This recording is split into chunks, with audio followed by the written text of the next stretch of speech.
Hi everyone, कैसे हैं आप लोग।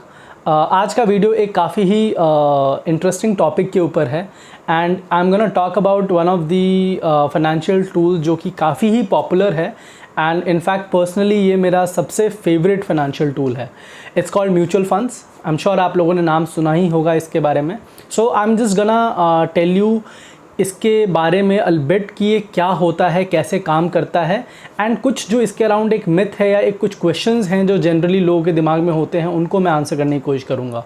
Right, so starting with mutual funds होते क्या हैं। म्यूचुअल फंड्स बेसिकली एक ऐसा फाइनेंशियल टूल है जिसमें एक म्यूचुअल फंड मैनेजर होता है। फंड मैनेजर जो होता है वो लोगों से, इंडिविजुअल इन्वेस्टर्स से पैसा इकट्ठा करता है एंड वो फिर आपके बिहाफ पे अलग अलग टाइप के दूसरे टूल्स में पैसा इन्वेस्ट करता है। फॉर एग्जांपल शेयर्स में पैसा लगा सकता है, डेट इंस्ट्रूमेंट्स में पैसा लगा सकता है या फिर दोनों के हाइब्रिड मॉडल में ही पैसा लगा सकता है। राइट, तो at the end of the day अगर आप देखोगे तो शेयर मार्केट एक चीज़ होती है जिसमें आप इंडिविजुअली, जैसे मैं अगर चाहूँ तो मैं जाके टाटा मोटर्स के कुछ शेयर्स खरीद सकता हूँ, बट टाटा मोटर्स के शेयर्स खरीदने के लिए मुझे सफिशिएंट अंडरस्टैंडिंग चाहिए। ठीक है, एंड उसके बाद at the end of the day मैं एक किसी शेयर में पैसा लगा रहा हूँ। व्हाट इफ़ कल को Tata Motors it goes bankrupt और समथिंग, तो मेरा पैसा तो चला जाएगा। तो वो एक रिस्क होता है, उसके अराउंड आपको बहुत ही स्ट्रॉन्ग अंडरस्टैंडिंग होनी चाहिए ताकि आप टाटा मोटर्स या दूसरे ऐसे शेयर्स में पैसा लगा सकें। राइट, लेकिन अगर आपके पास वो बैकग्राउंड नहीं है या फिर आप वो उतना एफर्ट नहीं करना चाहते हैं कि मैं 10 शेयर्स के बारे में स्टडी करूं, 10 कंपनी के बारे में स्टडी करूं, उनका परफॉर्मेंस देखूं, देन अपने आप आपके पास इतना समय नहीं है कि आप इन शेयर्स के बीच में स्विच कर सकें, तो उस केस में आप क्या कर सकते हैं कि म्यूचुअल फंड एक टूल है जो कि आपको असिस्ट करता है। फॉर एग्जाम्पल, अगर मैं एक फ़ंड मैनेजर हूँ तो मेरे पास 10 लोग आएंगे, 10 लोग अपने कुछ पैसे मेरे को देंगे। मैं जैसा मेरा म्यूचुअल फंड होगा उसके बेसिस पे मैं जाके इन शेयर्स में पैसा लगाऊंगा। I will by the shares and उसके जो डिविडेंड्स हैं, उसके जो प्रॉफिट्स हैं, मैं वो इंडिविजुअल इन्वेस्टर्स के साथ शेयर करूंगा। Right, so I M that fund manager at the end of the day जो कि आपके लिए इन शेयर्स में या फिर इन डेट इंस्ट्रूमेंट्स में पैसा लगाता है एंड उसकी अर्निंग्स आपके साथ शेयर करता है। अब इसका फ़ायदा क्या है, how is it different from a share market in simplest terms. दो बेसिक डिफरेंस हैं। नंबर 1 कि एज एन इंडिविजुअल आपकी जो एक्सपर्टीज़ है वो कहीं ना कहीं लिमिटेड है, but as a fund manager मेरा जो एक्सपीरियंस है, मेरी जो अंडरस्टैंडिंग है, मेरा जो काम है, कहीं ना कहीं मुझे एक अपर हैंड देता है कि so that I am better placed to make such decisions जहाँ पे मैं सही शेयर्स में पैसे लगाऊं और आपके लिए प्रॉफिट कमाऊं। ठीक है, दूसरी चीज़ ये होती है कि it's not only share market. There are people जो कहते हैं मुझे शेयर मार्केट का रिस्क लेना ही नहीं है। राइट, तो उन जैसे लोगों के लिए there are other type of mutual funds, for example debt mutual funds या फिर हाइब्रिड म्यूचुअल फंड्स जहाँ पे इक्विटी और डेट दोनों का बैलेंस हो जाता है। ठीक है, so there are options available. ठीक है, इसके अलावा जो एक और सबसे बड़ा बेनिफिट होता है कि आप बहुत छोटे अमाउंट से ये काम शुरू कर सकते हैं। For example, you can start it with as small as amount of 500 rupees per month. ठीक है, so I think that gives you a little bit of context कि ये म्यूचुअल फंड होता क्या है। नाउ एक टर्म आप लोगों ने बहुत सुना होगा बार बार, SIP। SIP क्या होता है? SIP basically stands for systematic investment planning. Right, और इसको म्यूचुअल फंड के साथ बहुत बार जोड़ा जाता है एंड सही भी है एक तरीके से। लमसम पैसा देना हर इंसान के लिए पॉसिबल नहीं होता है, तो वो एक जैसे EMI होता है उसी तरीके से एक फिक्स्ड अमाउंट, छोटा सा अमाउंट हर महीने वो जमा करता है जो कि इन्हीं म्यूचुअल फंड्स में जाता है। So that is only SIP, कोई मेजर डिफरेंस नहीं है, it's the same thing basically.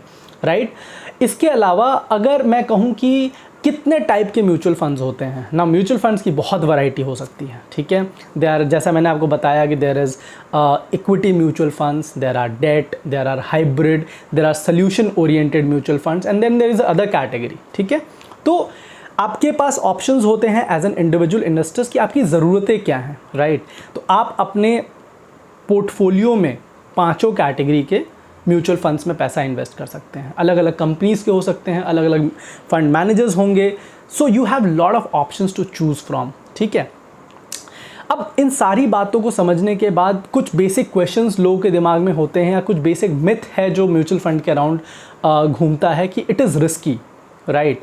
तो फाइनेंस का एक बेसिक रूल है, ठीक है, higher the risk higher returns, ठीक है। नाउ अगर ये लॉजिक है तो उसके हिसाब से मैं कहूँ तो आपके ट्रेडिशनल सेविंग्स अकाउंट या फिर एफडी से डेफिनेटली म्यूचुअल फंड थोड़ा सा रिस्की है। लेकिन आप इसको जब कंपेयर करते हो शेयर मार्केट से, जहाँ पे आप इंडिविजुअली पैसा लगाते हो, उससे ये कम रिस्की होता है। So it lies in between, ठीक है। तो आपके पास एक कुशन होता है कि आप सफिशिएंट रिस्क लेकर पैसा इन्वेस्ट करो एंड उसके आप बेनिफिट्स को रीप कर सको, ठीक है। So that is one thing. इसके अलावा एक मेजर क्वेश्चन आता है कि जनरली जो म्यूचुअल फंड्स होता है वो बहुत ही लॉन्ग टर्म होते हैं और मतलब इतना लंबा मैं रुक नहीं सकता हूँ, बहुत लोग कहते हैं। तो उसका एक बहुत ही सिंपल सा आंसर है, ये एक गलत फहमी है कि सारे के सारे म्यूचुअल फंड्स लॉन्ग टर्म होते हैं, बिल्कुल भी नहीं। There is a special category of mutual fund which is known as liquid mutual funds.